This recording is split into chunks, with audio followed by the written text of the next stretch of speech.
Hello and welcome to the ArsenalVision post-match podcast with me, your host today, Tim Stillman, because Elliot has torn his hamstring.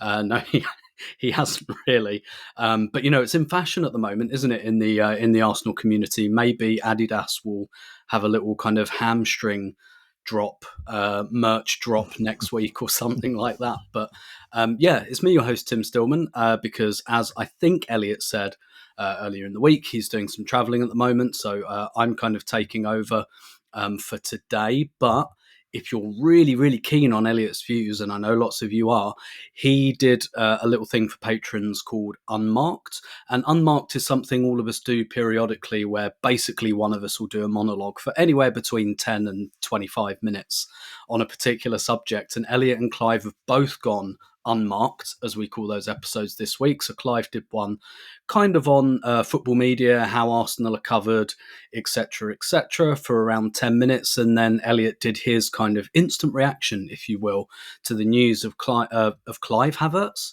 Of Not that good. Of Clive Havertz.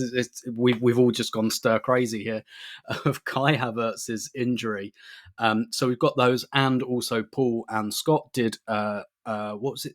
I know that the acronym is it SCAC? SCAC, yeah. Yes, Stats Guy and a Civilian. So they did an episode of that earlier this week. So loads of great stuff for patrons, but plenty to talk about, I think, coming off the back of what was supposed to be a nice rejuvenating trip to Dubai ahead of a trip that me and my friends are making to Leicester on Saturday. We were, before the Havertz news, describing this as a stadiums are empty trip. Unfortunately, I'm not sure how much that's going to be true anymore. But joining me to discuss all of the happenings of the last kind of 48, 72 hours, Clive Palmer. Clive, how are you doing? Hello. I hope when you say stadiums are empty, you don't mean the away end, do you? Well, to be honest, our trains are quite tight, so we're not going to have a lot of time in Leicester. And as a lot of our listeners will know, there's a snack I'm going to need to buy at some point, so I might have to pop out 5 minutes early. Exactly, get that old camera on. The thing is that pub actually doesn't let away fans in usually, and the reason I was there was because it was for a women's game and they didn't have those rules in place, and it's a really good kind of beer guide kind of pub, and I was able to go in there because it was a women's game. And but I'll show up on the door and I'll say, listen guys, all the revenue you've made since September, probably 50% of it's because of me anyway, so I'm sure they'll let me in then. Ask for extra onion. Yeah, I don't think there's quite enough. Anyway, Clive, first things first, we're going to talk about the Havertz injury in kind of three parts. So we're going to talk about what the hell we do about all of this and how we use our very meagre resources in attack. We're going to talk about where we think the fault lines are, if indeed there are any. Your mileage may vary, as the usual host would say. But first, what I kind of want to surface is your immediate emotional reaction. So when David Ornstein, there are different types of Orm bomb, and this is not the Orm bomb we want, but it's the one we got. What was your instant emotional reaction when you saw that news? Well, the thing about David is he speaks the truth, doesn't he? So when you see and it's really from him, oh no. And when he intimates it's going to be the season, you just know it really is. Just waiting for confirmation, which we got today. And it's like, oh no.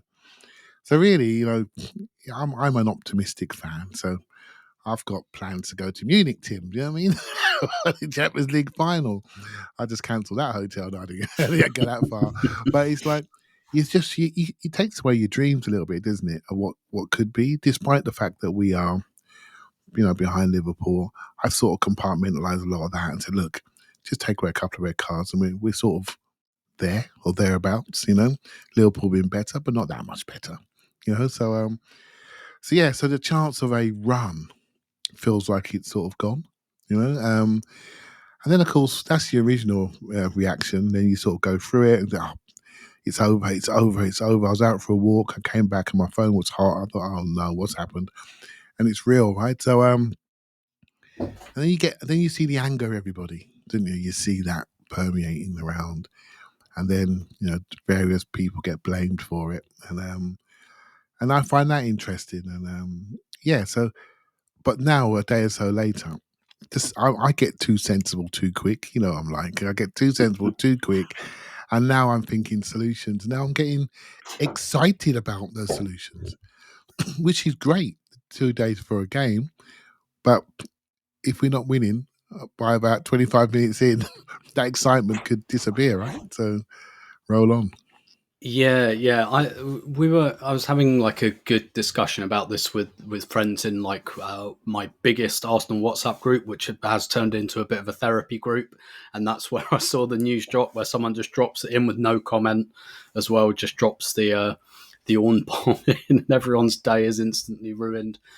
And we were talking about how, like, the reason I wanted to surface that discussion about the emotional reaction is because all of us on this podcast, every single football fan, every single Arsenal fan, every Yep. single Arsenal fan, yourself, your reaction to adversity, bad news, whatever, is predictable within a range, because we all have our way of coping with these things without Yeah. sounding too melodramatic. But it it is kind of a bit like grief. If you've ever experienced grief before, bereavement, everyone deals with it in a different way. You'll have your way, someone else will have their way. Sometimes that leads to conflict. Have experienced that myself, and that's why I'm really interested in it. Obviously, it's not as serious as grief or bereavement, but it's similar, and all of our reactions are predictable within a range. And so when I saw that, I'm an introvert, so I go quiet and I kind of wait and I think, how do I really feel about this? And then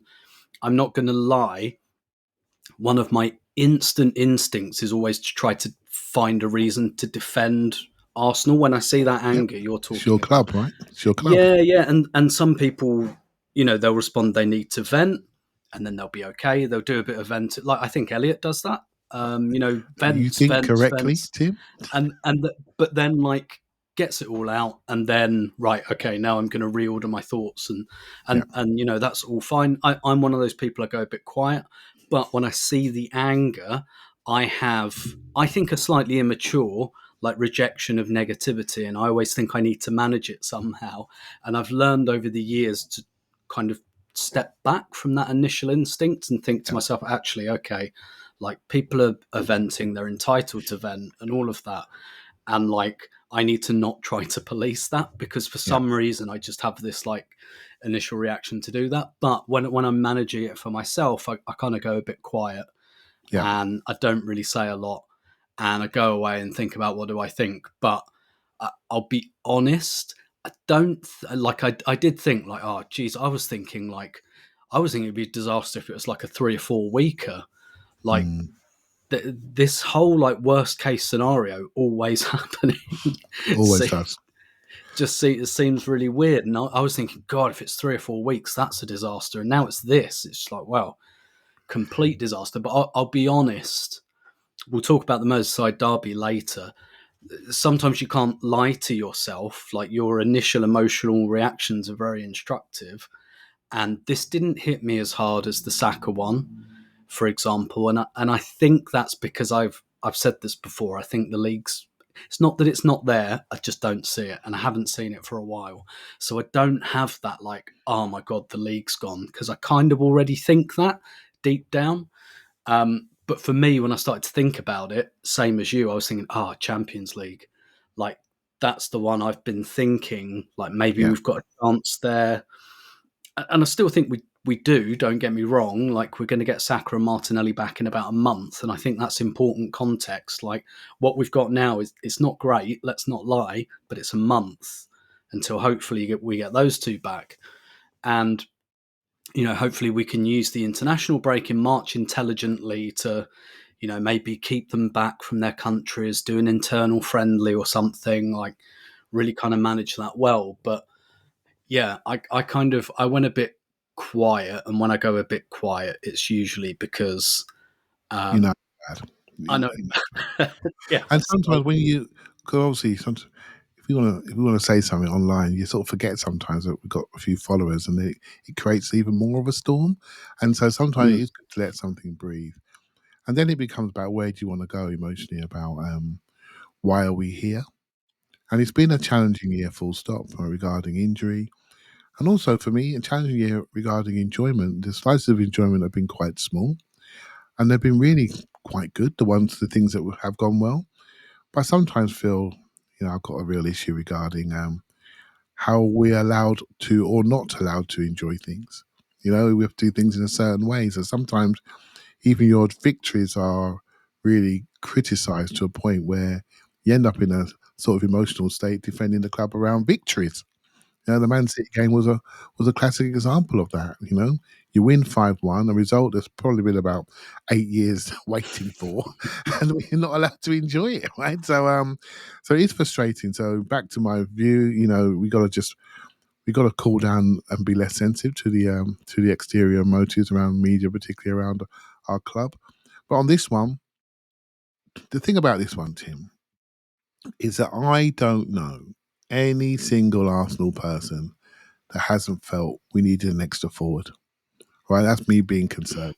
Right, we can our temperature around how we feel about that varies to the individual, but every single Arsenal person has felt at some point during the season we have been a forward light, and I'm saying forward. I can hear people shouting 2 forwards, Clive.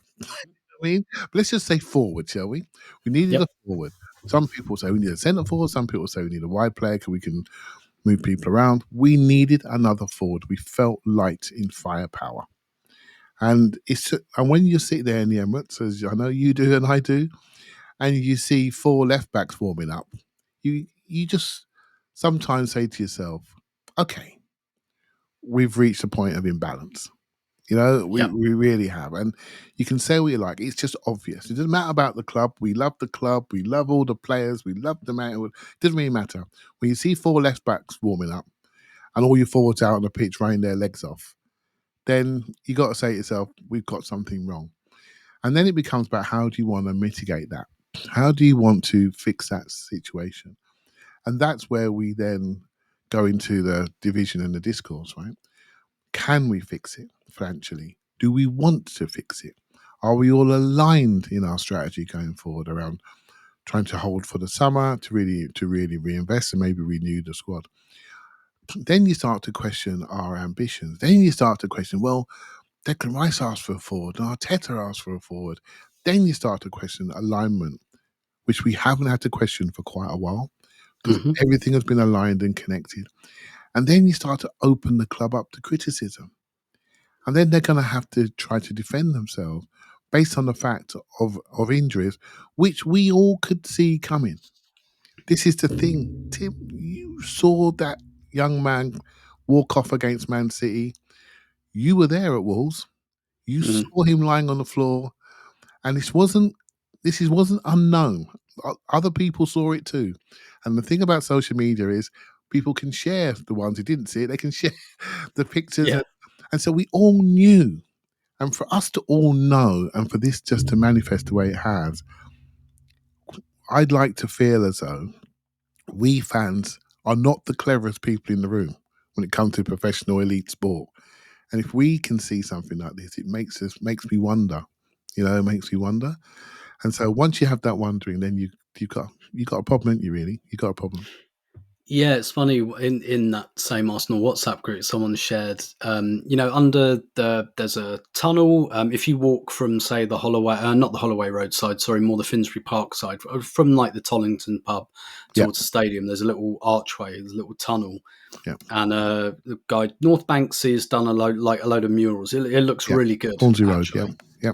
Yeah, yeah. On Hornsey Road, and it's funny because there's a mural of Josh Kroenke on Mm, there, and it's currently someone showed me a picture of it tonight. It's all covered in paint, and it's that's just a really weird dichotomy. First of all, that he was on there in the first place, yeah, that he was deemed worthy of that kind of canonization, and how quickly it's kind of been vandalized, which yeah, really tells you like how. I mean, my own opinion is like, don't put one of the club owners on the mural unless you're a Blackburn fan and it's Jack Walker or something. But someone did, and I don't think too many people had a problem with it until about the last kind of 5 or 6 weeks. And so I guess that leads us to the question of where you draw the fault lines, because there are two things for me that are certain.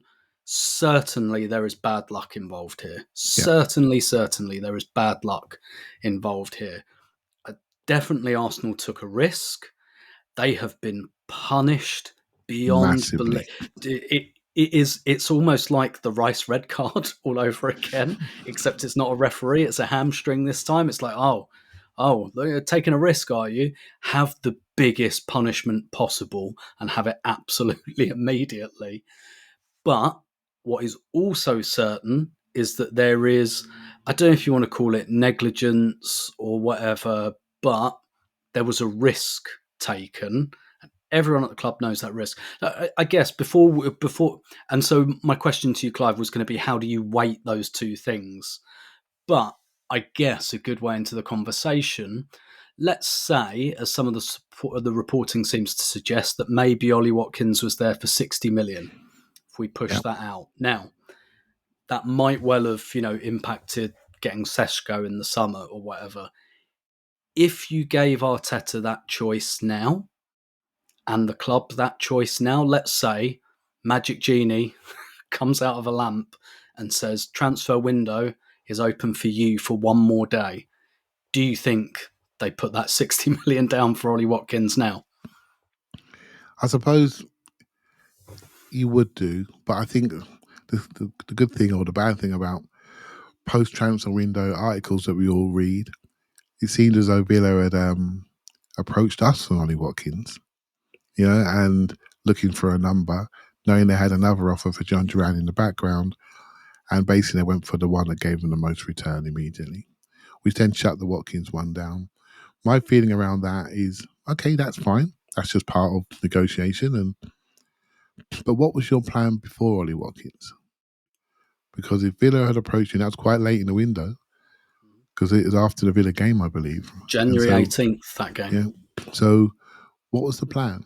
So that's not been clear, right? So you have a way of looking at it, and you look at the window. You say, look, what resources do we have already owned that are out on loan?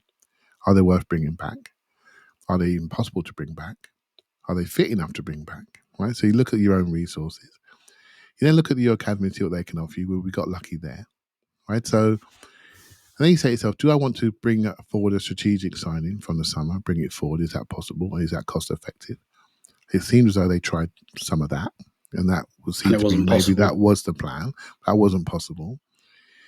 And then, if you should be then looking at, okay, do I want to go short term? Do I want to go loan? What loans are available?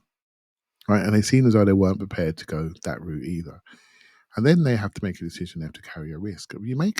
So I work in risk, Tim. So you make decisions of risk, but you have to have things that mitigate that risk. And at this level of sport, they'd have to be using their performance data. They'd have to be using it. Kilometers covered and things like that, sprints, etc., etc. They'd have to. I mean, I'm out of my lane when it comes to data, and we don't see performance data so easily, especially the things that they have. We can see past match and things like that, but real performance information is sort of a bit harder to come by, not such in the public domain. And so they would have this information. So they're making this risk assessment based on information. And within a few minutes, it feels like, when the window is shut, that risk assessment blew up in our faces. And that's how elite organizations and performance organizations operate. And so people are going to go where they want to go. They're going to blame the owner. They're going to blame the sporting director, past and present. They're going to blame certain people on the board. They can blame the manager. They can go where they want. But I'm just telling you how I think these decisions would come about. And at any point in time, you have your key assets and you have to manage them and protect their careers. And very unfortunately, or maybe we can say it was all coming. We all know it. We all seen the information. We've been punished again. Even on a warm weather break where training has probably dialed down, we come back with our centre forward, the only centre forward of his type in the club. And some people will question if he's even a centre forward. He comes back with his hamstring torn off his bone nearly. Right. And that is beyond unfortunate. And it's hard to take, right? It's hard The first to take. choice front three all have hamstring injuries, and that might be bad. Like, again, bad luck is definitely involved, but that's not 100% the explanation. It never is. These things are always multifactorial. But you were talking there, Clive, about like the loan market, for example, and Lewis Ambrose posted something on Blue Sky earlier this week about Kolo Muani, Tell, Rashford, Morata, Asensio, all moved on loan in January, and we didn't push for any of them. Now, some of that's post hoc, obviously. I understand why we didn't go for Matthias Tell. Obviously, now, in hindsight, I really wish we would have. Yeah, and like Rashford, like I don't think many of us... some people were, but I don't think loads of us like, oh, we've got to do that deal. But obviously now you do that deal, definitely. Yep.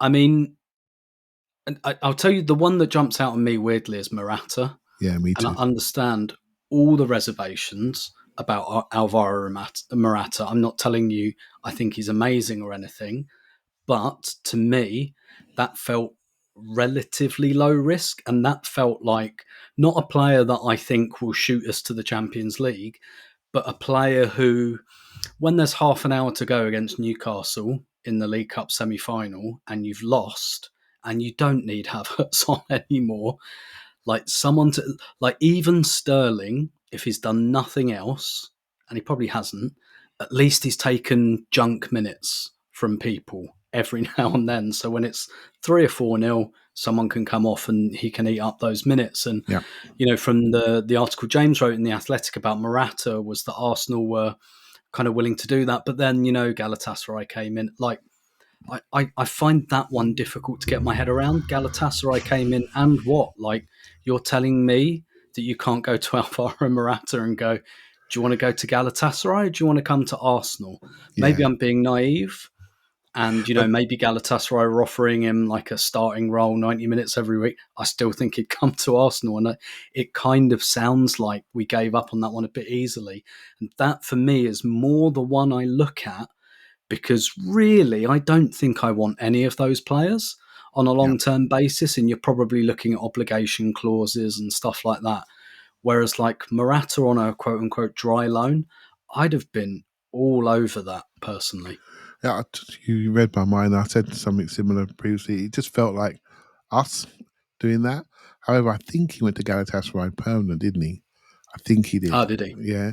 And so obviously there are two different types of deals. So I was just watching him on TV before we were doing this, actually. And I'm looking at him, and every single other team seems to have better strikers than us at the moment. Right? So I was watching Porto versus Roma, and a couple of good strikers in both those teams. And it's hard, and it's tough at the moment. It is tough. And it does feel a little bit self-inflicted. You can't deny it. We love our team. We love our club. It feels self-inflicted to me. And it's a shame. And it's something that's been on my mind a little while. I did a show with a guy called James Lawrence Alcott, and I did a show with him. And the title of the show was, have we evolved enough in attack? Yeah, the ripple effect, right? Yeah, and I did it. And I put the subject forward. And the reason why I did, because regardless of health and fitness, I don't think we've evolved enough profile-wise in attack. I think we discovered this attacking system and profiles around January last year, towards the end of 2023 into 2024. We settled on it for 2024. It's very successful. We thought it was going to continue, but people are starting to work us out a bit more challenging. We lost a bit of form and fitness and health. And suddenly I look at us and say, have we evolved offensively? And I don't think we have. And that was the time to add a different profile of attacker to our front line to allow us to show a different attacking phase to our opposition and to save legs. And this is what we all agree. I can see you nodding in the camera, and I'm sure people are nodding. This is really tough, right? Because we all feel the same. It's just about the heat of anger of response. And that's the only differential, right? So, but if we'd have done that, I think it would have allowed for evolution. And you know what? In this day and age, team of the laptop boys, I'm sorry, you got to evolve every single season.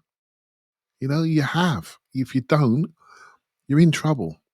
you're going to get stopped. And the number one thing you don't want as a coach, I promise you, I know this for myself, is when you're standing on the sideline, the game state has changed on you, and you turn around and you've got no options to get yourself out of jail.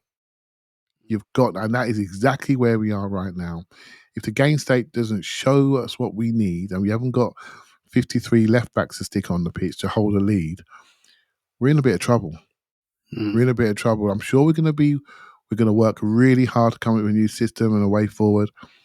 But I think if we make a couple of mistakes defensively and we have to turn something around, we may not have the people in the right freshness and health to deal with the problem. And that is something, as Arsenal Football Club, shouldn't really be in that position. Yeah, I mean, that already happened against Villa, right? And that was when Martinelli and Havertz were fit. Like, we were 2-0 up. We let them back in at 2-2, and then we were just underpowered in terms of going, we had to go and win that game a second time, and we couldn't do it. I mean, to be fair, we had a goal ruled out, should have been ruled out. We hit the post and that, but you just felt we didn't have the power to go and win a game for the second time. So, and I guess that brings us on to, you referenced there, I'm sure we'll look at, Arteta's going to have to do something, and none of us will quite know what it is at the moment. I said ahead of the trip to Dubai that the number one thing I'd be working on, because this is the first time in like 7 weeks where we had any time to actually train. Yeah. So I guess if it was going to happen at any time, at least very, very, very minuscule mercies here, but at least it happened during a period where we were actually training. And we've got some time to work on it, because I was thinking Dubai, my number one priority would be, what does a Havertz-less Arsenal look like? Because he's not going to be able to play every minute of every game. And I think it's kind of misremembered, Clive, actually, about what happened after Dubai last season, because I think what people remember is that Havertz up front happened as a result of Dubai. And I don't think it did, because if you look at the lineup, Jesus plays. Jesus starts against Crystal Palace. Yeah. Jesus scores 2 goals away at Nottingham Forest in late January, and then he gets injured that night, and that's when Havertz up front becomes a thing. But my biggest thought about Dubai, other than, oh my God, we've actually got time to work on stuff, is look at that. Look at what are the alternatives, because you've got one striker, and even if he hadn't had a very bad injury, he can't play every minute of every game. So there are going to at least be spells in games where you have to do something. I tapped the mug. I wrote about this today, about what I think might happen. And to your point earlier, Clive, you talked about actually how thinking about solutions is therapeutic. And one of the things I put in that article was really insightful conversation I had with Joe Montemuro some years ago, when Arsenal were absolutely flying in the league. Arsenal women, this is Jordan Nobbs playing the football of her life, and she did her ACL. And I remember speaking to him after the game. He was actually in a very upbeat mood, and I was a bit like, that's a bit weird. And I asked him about it a few weeks later, and he said, well, first of all, like, the whole group's down, so I've got to lift them. So he was a bit like, I didn't actually feel that jolly, but I had to lift the energy because everyone was devastated, and that's my responsibility as leader. But as I got into that conversation, Clive, he started saying, the thing is, as a coach, when something like that happens, instantly you're thinking of solutions. So when he saw Jordan go down, who'd been Arsenal's best player of the season to that point, he was like, my immediate thought was, right, I've got to reconfigure the team now. I've got to solve this. She's going to be out for the season. I've got to do something else. And he said that actually, as a coach, sometimes that protects you from external criticism, even your own emotion, even your own desire to go to the places we go as fans and go, oh my God, who's got it in for us and why? And as a coach, and not even just as a coach, as a fact, like, thinking about the solution can protect you a little bit.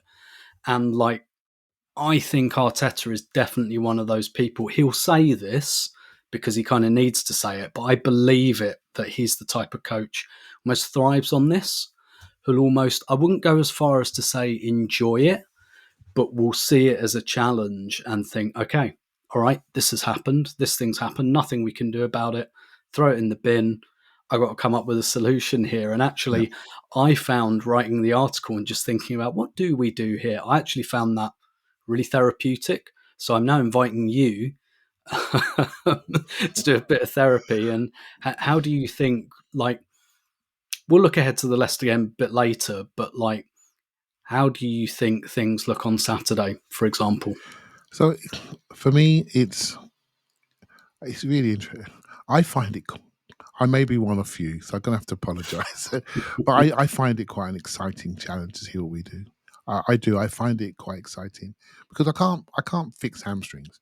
So there's no point in crying for too long, right? So we have to do something what we have. And you look at the squad, and we are fullback heavy, and we're defenders heavy, and we're midfielders heavy. So straight away, there are options you can have to use multiple fullbacks in different ways. I'm not going to go into different systems because I don't think that we can. I don't think that's massively important yet. But what I do think you should be using your dynamic fullbacks a little bit more. And I think and give them a little bit more license to be in forward areas. And for me, tactically, it's not about where you stand; it's about where you arrive and how you arrive into those areas. So we're sort of grown up with centre forwards that we can see, focal point centre forward. So my eyes go to Havertz really, really quickly. But you can have a technical centre forward in Trossard that you can work from. And we did for many times last season and the season before. And I just said earlier, today on another show, I said, if you watch the way Harry Kane played for Bayern Munich yesterday, he was a central cog to their attack. And he wasn't always a centre forward, but he was always the first pass into midfield. And then it started from him, and then they moved around him. So he's almost like the centre point of the wagon wheel, and they moved around him and they flooded around him. Different players, different times, overlaps around him. So wherever he was, they flooded past him. And I think that's potentially the way that Trossard plays a centre forward. I know it's different bodies, but he gets it. He rolls off the front back line really well, and he gets it, and we move around him. And I think that's really important. And then it comes back to the profiles that we have. And so with our forwards not being physically dominant forwards, I think proximity of how close they play together to allow combination play is really important. And so the first thing you think about is not who's going to play up front, but making sure we're playing in the areas we want to play. The number one is we need to play in their half. That is number one. To the back line, we do that anyway, but we're making sure. So we're going to dominate the territory. That's you. You're done. You can't get out. You're finished. And then it becomes around how we rotate and move around that forward and how we arrive into the box. That needs to be our chief thing. So I'll be working on that dominance, moving up, pressing, counter-pressing. I know Kai's one of our best pressers, but other people do it too, right? So, and to make sure we keep people where we want them to, or we affect their exit pass so we can create waves of attack. And I do think having three fullbacks particular and leaning into their go forward ability, I'm talking about like Timber and Calafiori, who I think are our best two attacking fullbacks, who really want to travel into the areas that hurt the opposition. I think they go forward in my mind. And obviously now potentially Ben White back, with Miles there, those minutes can be shared. But the thought process around really freeing those fullbacks up is really important and really dominating the central areas and making sure we press off the front. And you don't need to be a forward to do that. But it's key that we have the ingenuity. But if you have the forward ingenuity, it needs to be close. Because we haven't got people who can do big space running and body people off. We've got sharp sprinters, movers, carriers that got snake hips that move people around, but they need to be close to be able to create those combinations. And so that's what I'll be thinking if I'm the manager. And we can work out how we do a back three or 4-4-2 diamond, or it doesn't really matter. Or the old 4-4-2 we did when Odegaard went out, and with double false nines, then rotate around. We need a few wide men to do that. I think we will go back to that, but not yet. So I think that's the key thing I'll be looking for. That would be my key message. And then see what happens. And it all sounds great, doesn't it, Tim? All sounds great. Oh, yeah, on paper. I'll WhatsApp you on Saturday morning when we're 1 hour in, it's 0-0. We'll have the same conversation then. Because then you'll find out exactly what we have. Yeah, so the piece I wrote today, at the risk of nobody reading it, because I know otherwise you'd all rush to read it. It's interesting what you said about Trossard. I said much the same thing. I described him Yeah. as the sun, Yeah. like Oh, there you go. everything's going to Perfect. orbit around him because, first of all, I'm looking at like what are the strengths of this front three now, and actually, I think they're like I'd back them all in front of goal. Right. Even unfortunately, to your point, it's not about where you stand, but where you arrive. Yeah. Unfortunately, I think Raheem Sterling has lost that burst that means he arrives. Yeah. But if you give him a chance, I still back him to put it away. You give Trossard a chance to back him to put it away. You give Nwaneri a chance, or Nwaneri, sorry.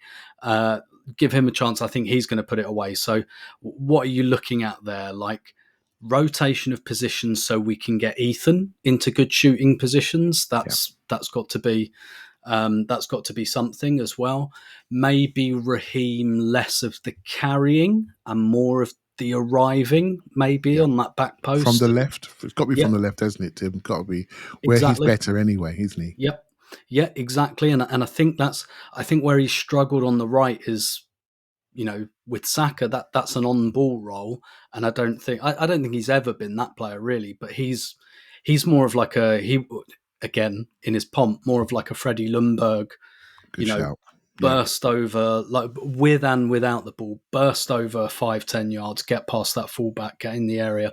Not sure he has that anymore, but we can still get him into goal scoring positions, particularly on that back post.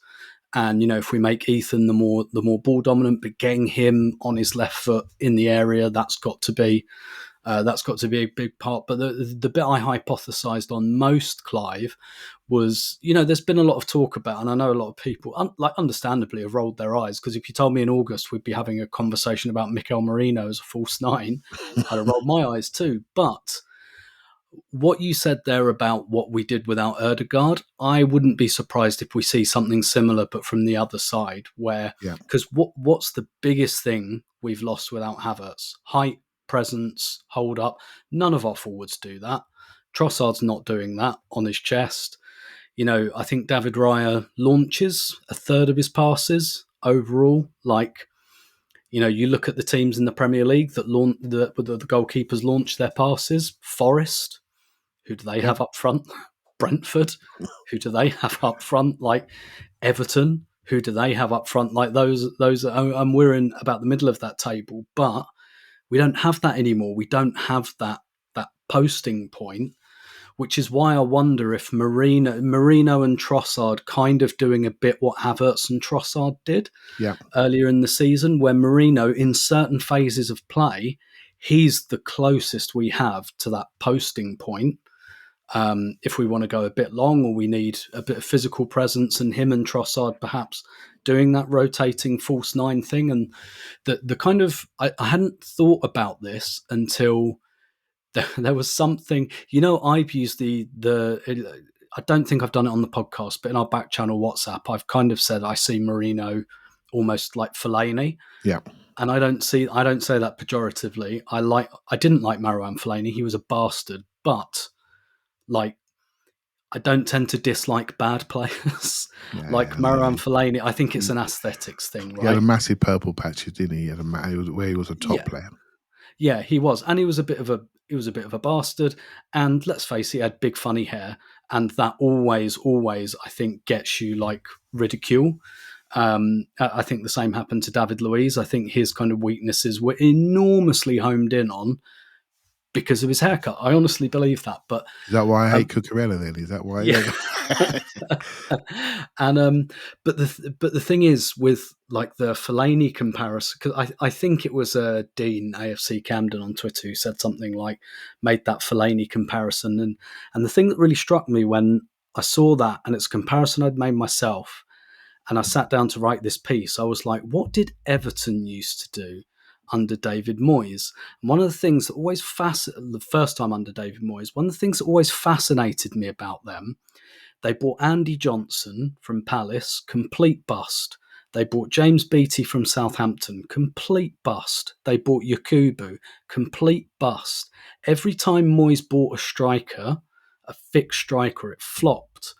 But when he used to do this thing where he'd rotate Fellaini and Tim Cahill, that was when Everton looked really, really good. So they Yeah, interesting. used them almost as like a false nine strike partnership. And it's like, Yeah. when we want to go long, obviously we're going to hit Fellaini. But when the ball goes in the box or whatever, we want Cahill on the end of stuff. And actually, like, that made me think of what we were doing with Havertz and Trossard earlier in the season. Of course, and what I'm getting to here is Arteta played in that team. So I think, like, whether consciously or subconsciously, I really think there's something there about the kind of Fellaini Cahill. And again, look, dear listener, I'm not sitting here and telling you that this is amazing and that this is wonderful and that we've cracked it and we're going to win the Champions League doing this. We're down bad here. I'm not Bare bones, mate. Bare I'm not bones. meaning to tell you that this is wonderful, but it can be effective, I think. So I've just got this little thing in my mind about, maybe this kind of Merino false nine. I don't think it's that simple, but I do wonder if we'll use him and as a bit more of a box crasher, as someone who creates a bit more threat, who at least, like, if we're going to get the ball wide and get it in the box or whatever, someone who at least creates a bit of panic in defences. So he's a player I've got my eye on, Clive, not least because, let's face it, hasn't totally popped for him at Arsenal yet. And for what we were saying about Arteta, if I'm Merino now, I'm looking at this and I'm thinking, okay, here's my chance. Here's my chance to look at what Kai Havertz did last season when no one was sure about him, and then all of a sudden everyone was sure about him. So he, without applying too much pressure, and again, maybe not on Saturday, but like over the next 3 or 4 weeks, that's something I've got my eye on. Don't know what your thoughts are on that. Yeah, I like you've convinced me there. You've soul trained me. It was in my mind, but not not such in the forefront as you just said. I suppose you've got to think back to just how we play, right? And so if teams push on to us, we can play out. But if they do push on too much, what do? We go long to Havertz. Who do we go long to now? Sterling? It's not going to work, is it? It's coming back, isn't it? So if I was, unless you have that presence up there, you know what I would do if I was the opposing coach? I'll press us really hard, and try to get us to go long, knowing we can't hold it, So that option is going to be important. May not be so important for Leicester because I expect us to dominate the territory. But you've got Nottingham Forest there. I know they are a counter-attacking team. They're going to have their moments. So the ability to release pressure is going to be important. So over this period, I think is it Leicester, West Ham, then Forest, the next 3 games? I think that's right. Leicester, West Ham. I think that's right. Yes, yeah. Yes, it is. Yeah, that's right. So, yeah. So those 3 league games I'm looking at, and obviously now we're back in the league because Liverpool's dropping 2 points and we're back in the game. What are we going to do? And they're going to be different games, right? So Leicester, I think we're gonna push out, go after them. So maybe that focal point may not be as important, but West Ham, they're going to want to get physical with us, and so will Forest. So it's a really interesting point. I think, what do? The key thing is to try to keep as many things the same as possible, isn't it? And we've got nobody else that's 6'4" that can get after it. Now, I'm not saying Marino's got twinkle toes, Tim. He's not been sprinting into the corners or anything like that, but he has got something that we recognise, that presence that says we've created a yard. Odegaard's dropped his shoulder, created a yard. Can he dink it into the box, which we do quite a lot, and it's quite effective, right? So it's going to be tactically so interesting what we end up doing. And there are many things we can do. But what we do have in the squad, we have a lot of redundancy. We got people that are underutilized. Kieran Tierney, Zinchenko, Marino. These are underutilized major sort of assets that we have. Calafiori. I'm a big fan of him. I'm a huge fan. And by the way, he's not standing watching the game like a spectator. He's making things happen. He's going into the box.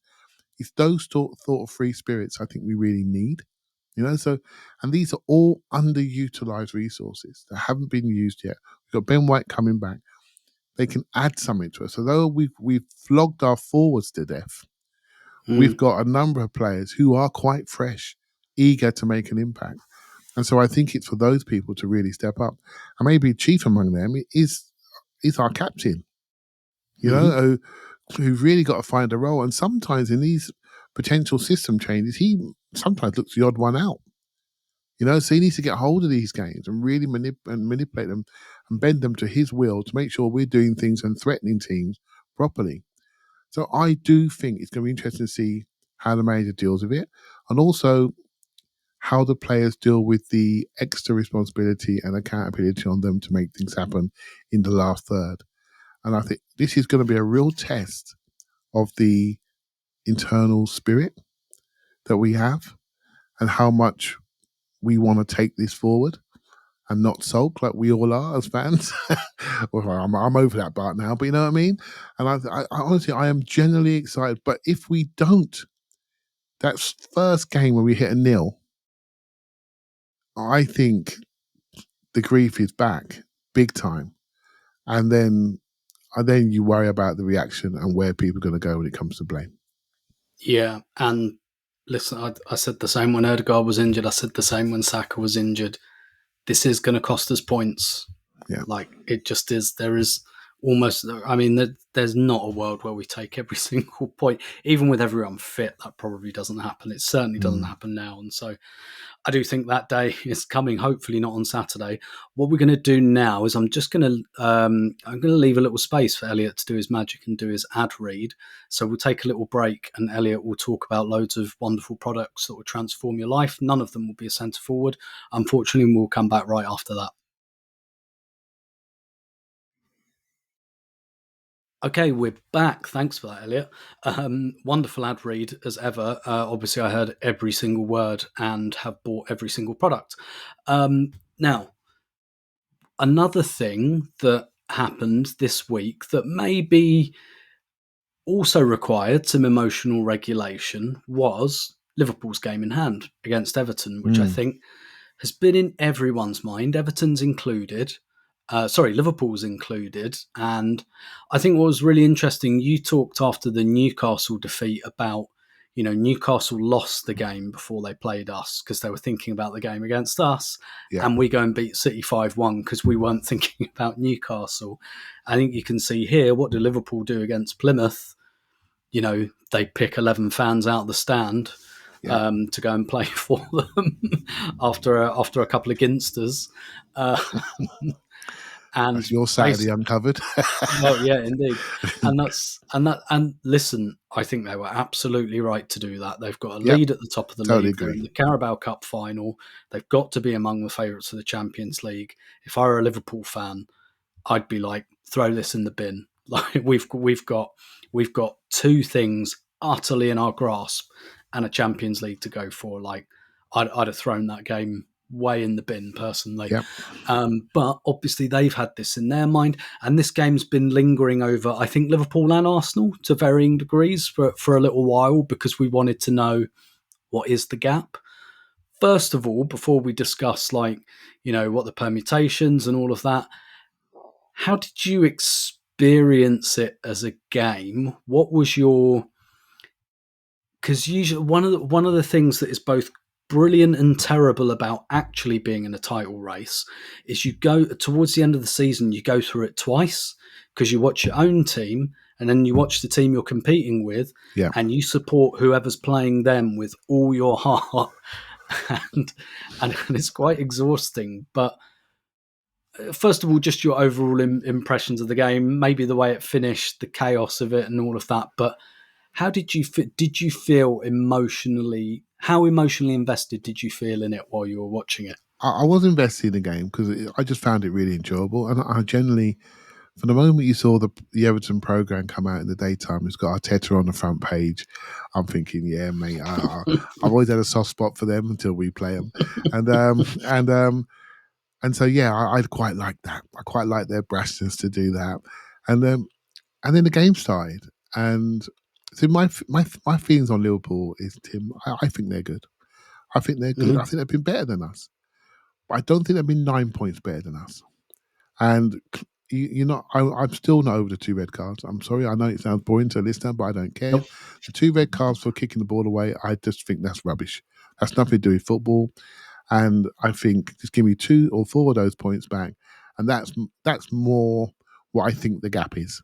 It's like a 4-5 point gap to me, and so I'm watching Liverpool, and I've seen them come to the Emirates, and I know they're good, but I don't feel what I used to feel with the prime City and the prime Liverpool that used to come to our place and we'd be watching it through our fingers.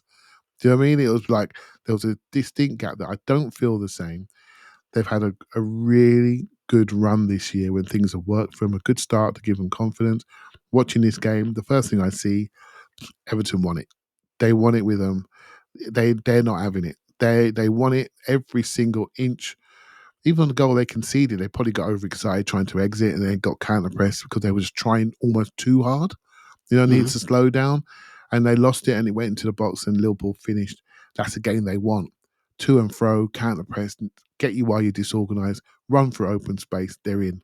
So Everton gave them that, but I was so impressed with their ability to stay in the moment. And I think they humanised Liverpool a lot, and then you start to see things, don't you? Right? So Liverpool at full strength apart from Trent. Trent comes on because Conor Bradley is a walking yellow card, right? And every time he goes in, the commentators love him. I'm not sure they've noticed how many times he flies in. He's a red card waiting to happen. So he has to come off. Should have been red carded. Mike Oliver didn't red card him, but my views on that. I'm okay with that. I'm okay with that. Don't send people off for little tippy-tappy fouls.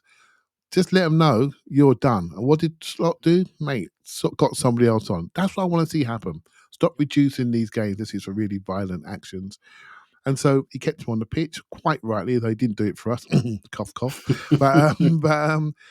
And the game was a real game. We got the spectacle. We should have got Man City away. We should have got Brighton at home. Do you know what I mean? We should have got these things. Bournemouth away. You want to see a spectacle. I don't want to see it ruined by stupidity, the referees inserting themselves.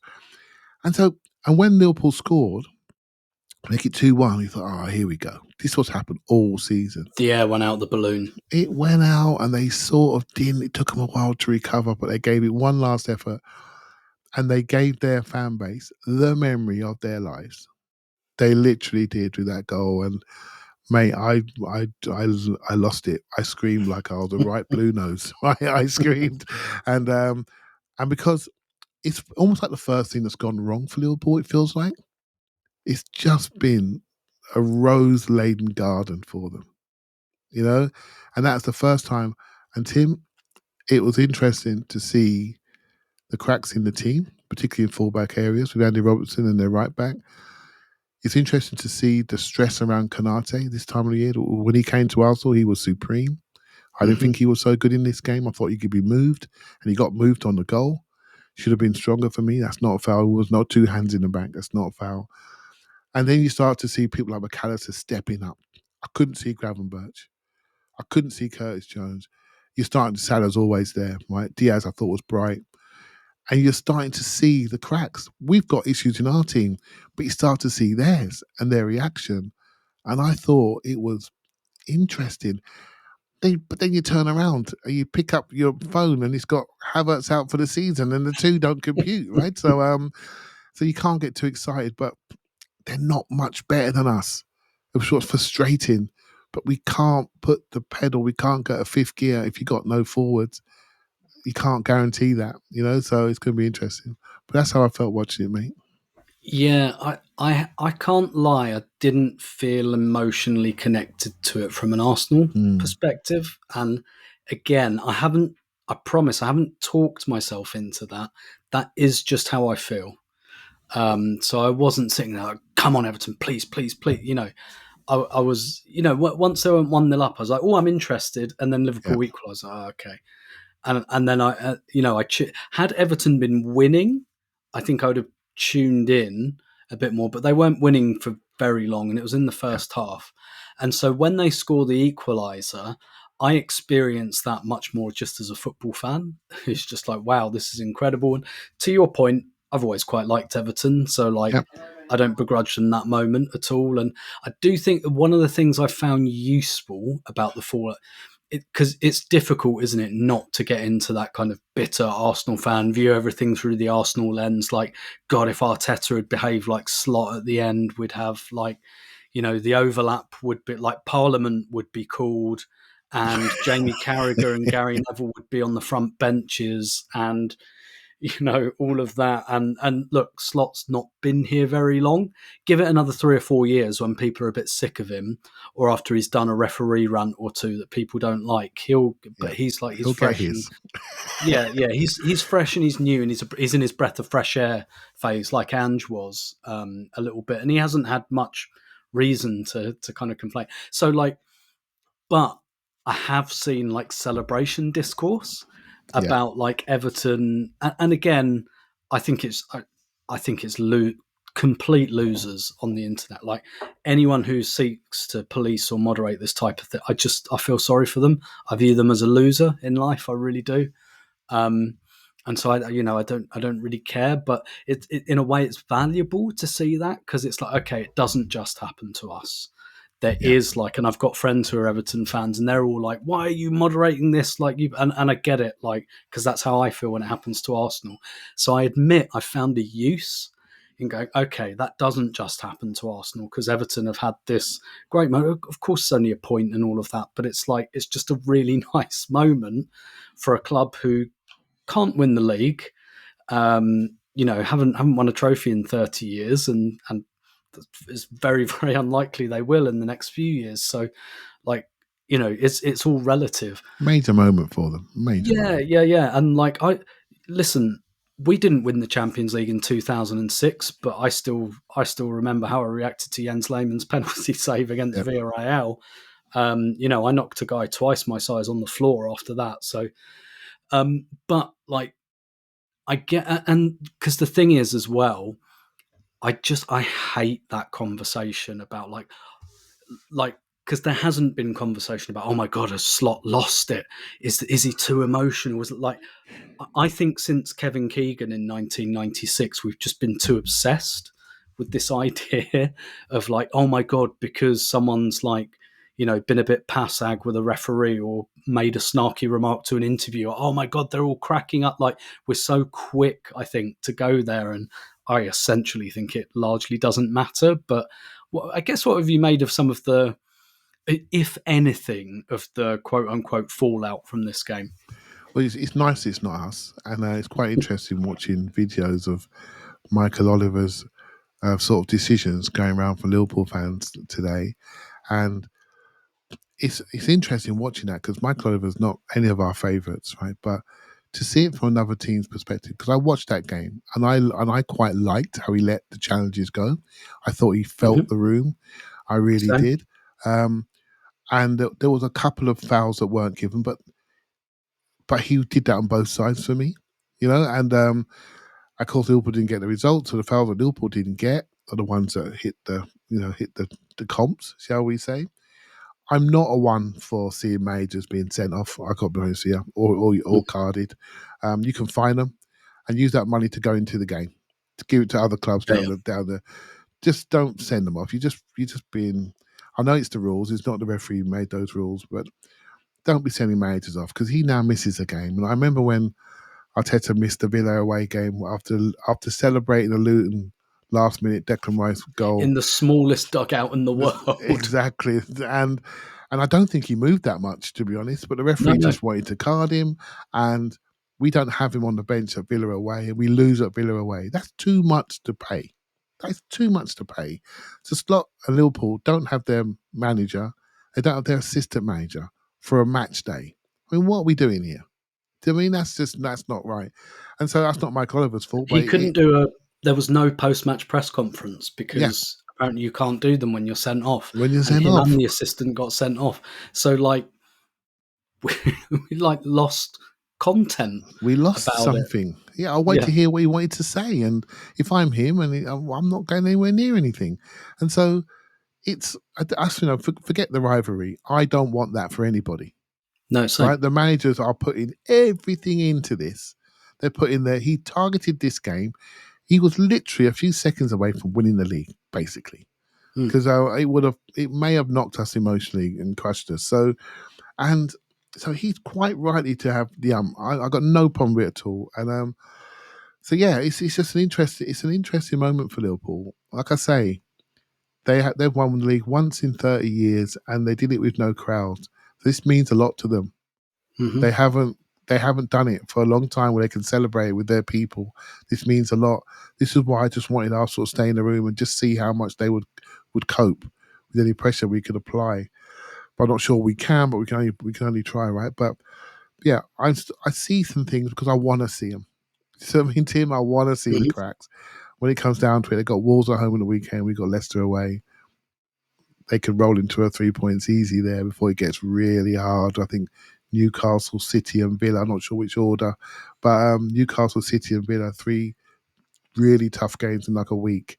So this is the moment, right? If they're going to show any frailties, this is it. But whether we can capitalise, I'm not too sure. Yeah. I just thought it was a brilliant game. I loved watching it. Like, I love games like that. Where perhaps, neither team played amazing football, but it was just so into. And Goodison is a ground I've got a lot of affection for. We've still got to go there in April, and Wow. indeed. We'll do well to get out of there with something, I tell you now. Yeah, but just a great football ground and a really, really good game. To finish, let's look ahead to Saturday then. We talked a little bit about how Arsenal might look. Before I kind of throw over to you how Saturday might look, let me give you like a little bit of Leicester context, because I've been doing some reading today. So, Yeah. I mean, they're tracking to get 27 points this season, right? Luton got 26 last year. No one has ever stayed up with that. They have to find something pretty major to stay up. They've won fewer points than anyone in the league since Van Nistelrooy took over. One of the important bits of context for us, there's going to be a fan protest before the game against the board. And if we can get them starting badly, that ground will turn. If we score in the first 15 minutes, that ground is going to turn. There's going to be some booing. Last time they played at home, they lost 4-0 to Everton. All their fans were chanting, "We're going down." There was ironic cheers when they had shots at goal. Like, the vibes are bad, and we have to play on that. We have to make sure that they stay bad. But one of the things they do, and they've got a bad defence, and because of PSR, they couldn't really buy anyone in January, because not only, I mean, they're more than sailing close to the wind, they've still got an outstanding PSR case. Yeah. Because they've only not been docked points this year on a technicality, on a loophole, which was basically that by the time the PSR kind of, tab is called, they've been relegated.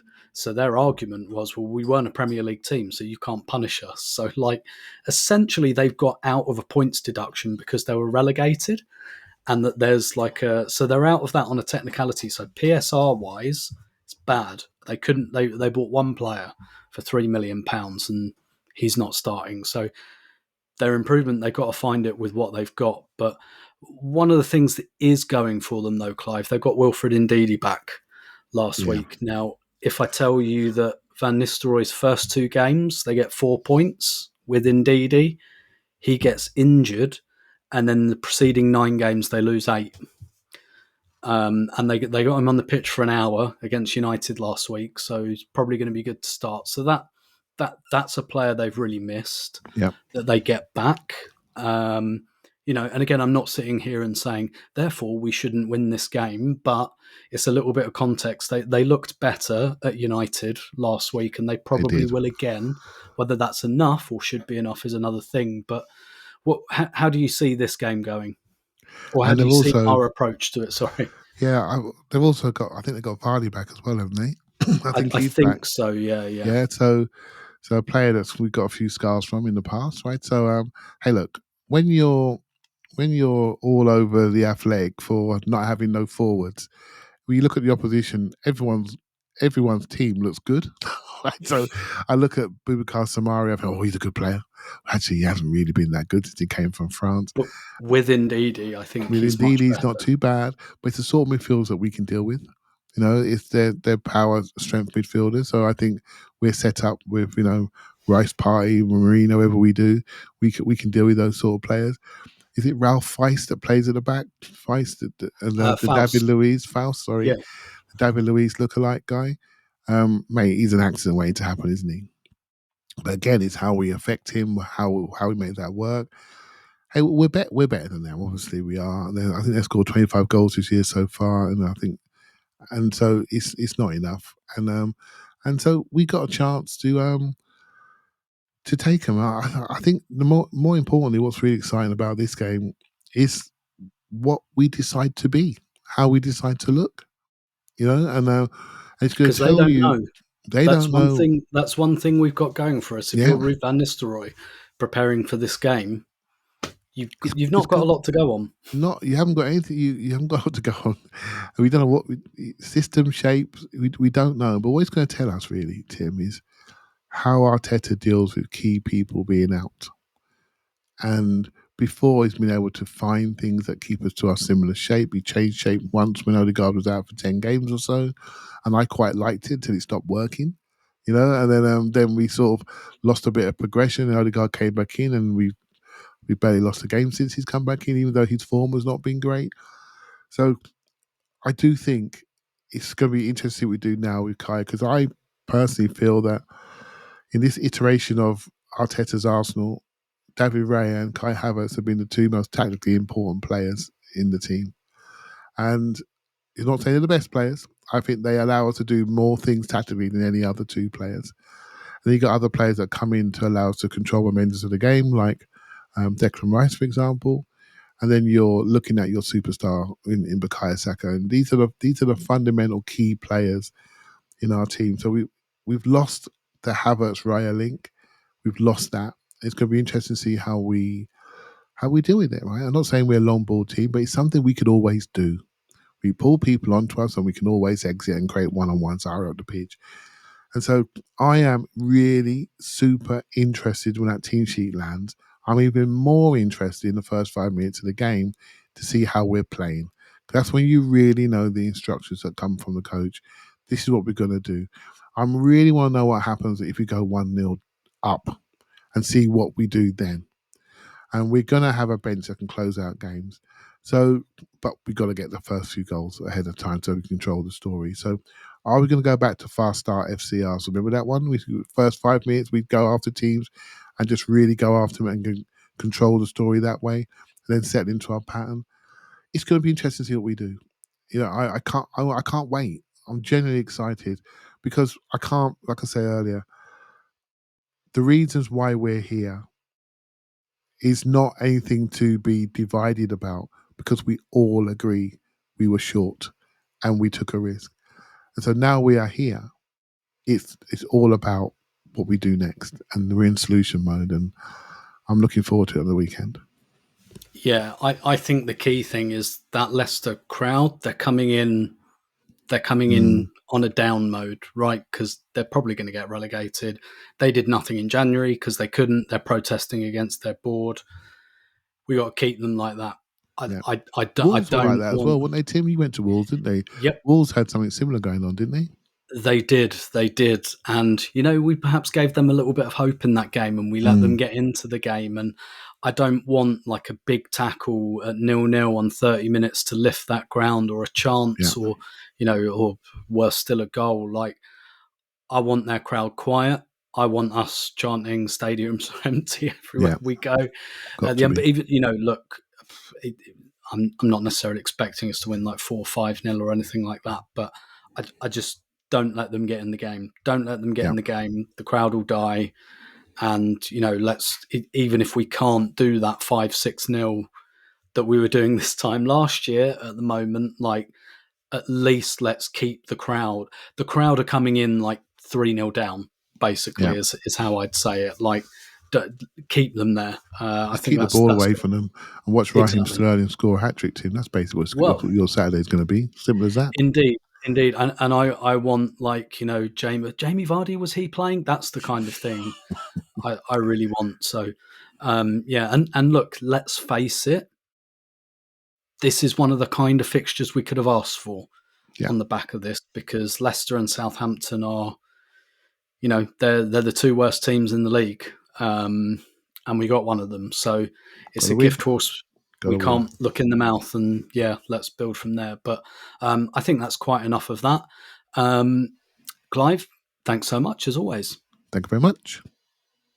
And we will be back. Obviously, we'll have an instant reaction from the Leicester. I'm not sure if Elliot's got anything planned for Friday, Patreon-wise, when he stops travelling. I don't think so, not least because this one's going out a little bit later than we usually do on a Thursday. But we will have an instant reaction for you, Leicester, and I'll try and send something, a voice note or something, and hopefully I'm semi-intelligible, though. No singing.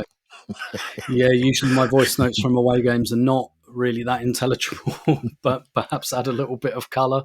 Particularly the Newcastle one, where I didn't realise till afterwards there was a Newcastle fan kind of chanting something at me.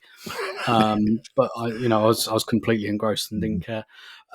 So we'll have an instant reaction. Then we'll have another main pod for you on Monday, and Elliot will be back in the presenting chair for that. It's half term next week, so I'm not sure if I'll be able to be on that one, actually, because parenting duties and all of that. But I'll be around at some point, and the rest of our panel will definitely be around. So until then, take care, and we will speak to you after Leicester 0, Arsenal 10.